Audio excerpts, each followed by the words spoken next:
thì vậy. Tôi em sẽ nhớ mùa hè này hơn bao giờ hết. Đối với anh lần nào cũng là tiền.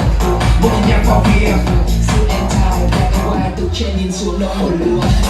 Chúng tôi chơi cái máy nhưng anh cứ ba này. Và lần này những vũ điệu vô cùng sexy đến từ ban giám khảo chúng ta cho đến nay.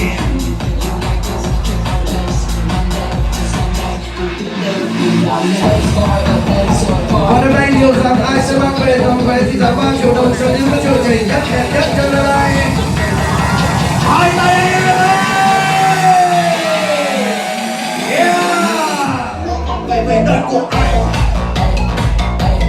Về đợt của anh. Đợt của anh là đợt màu xanh. Đợt của màu xanh là đợt của anh.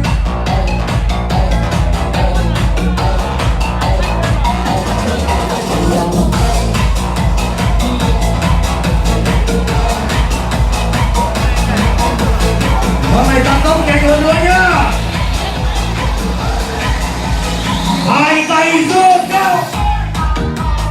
Hey, hey, anh em ơi, anh em ơi, tôi đây nào, chưa nghe thấy gì, hết tay nào, hay quá, máu ở đâu là máu ở đâu, ở chỗ nào là ở chỗ nào, anh em mình làm cái gì đây?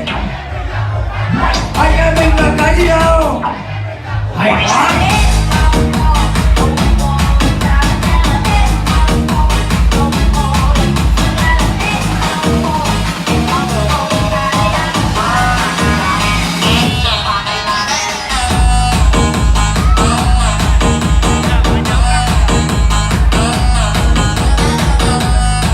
Và chúng ta đang cùng chờ đợi những vũ điệu vô cùng sexy đến từ ban giám khảo chúng ta trong đêm nay. Và đêm nay liệu ai sẽ mang về tấm vé đêm nay?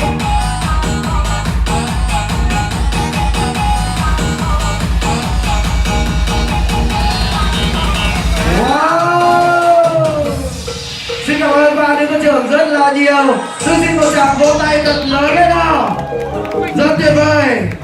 Vâng, sau bây giờ xin mời ban giám khảo cùng bước về phía vùng DJ để tất cả anh em chúng ta cùng bình chọn. Và sau đây tất cả anh em sẽ cùng bình chọn sẽ dành ra cho đêm nay ai là nữ歌trưởng nhảy đẹp nhất sẽ mang về phần thưởng rất vô cùng giá trị của chúng ta. Và ngay bây giờ tôi xin phép được đánh số theo thứ tự từ trái qua phải.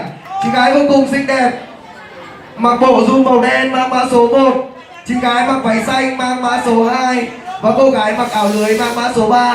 Tất cả anh em nhớ chưa? Bình chọn một lần thật xòa xanh chín được không ạ? Yêu thích ai nhất hò hết, hô cao thật to, ok không ạ? Sẵn sàng chưa? Thí sinh đầu tiên mã số 1. Wow. Mã số tiếp theo mã số 2. Hình như có vẻ rực rỡ hơn tí đúng không ạ? Mã số tiếp theo mã số 3. Wow, đêm nay ba người có vẻ rất là ngang bằng nhau ạ.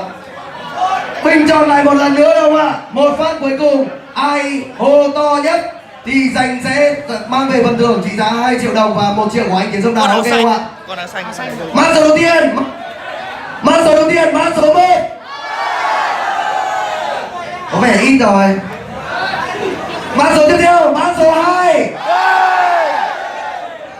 Rực rỡ hơn một tí. Mã số cuối cùng, mã số 3. Vâng, vậy như chị gái váy xanh đã giành được ưu thế đúng không ạ? Vâng, một tràng vỗ tay thật lớn cho chị gái mặc váy xanh. Vâng, xin mời anh Tiến Sông Đà, nhà tài trợ lên cho chương trình ạ. Không lên là anh, để em cho hộ nhé. Vâng, xin mời bạn gái bước lên đây một tí ạ.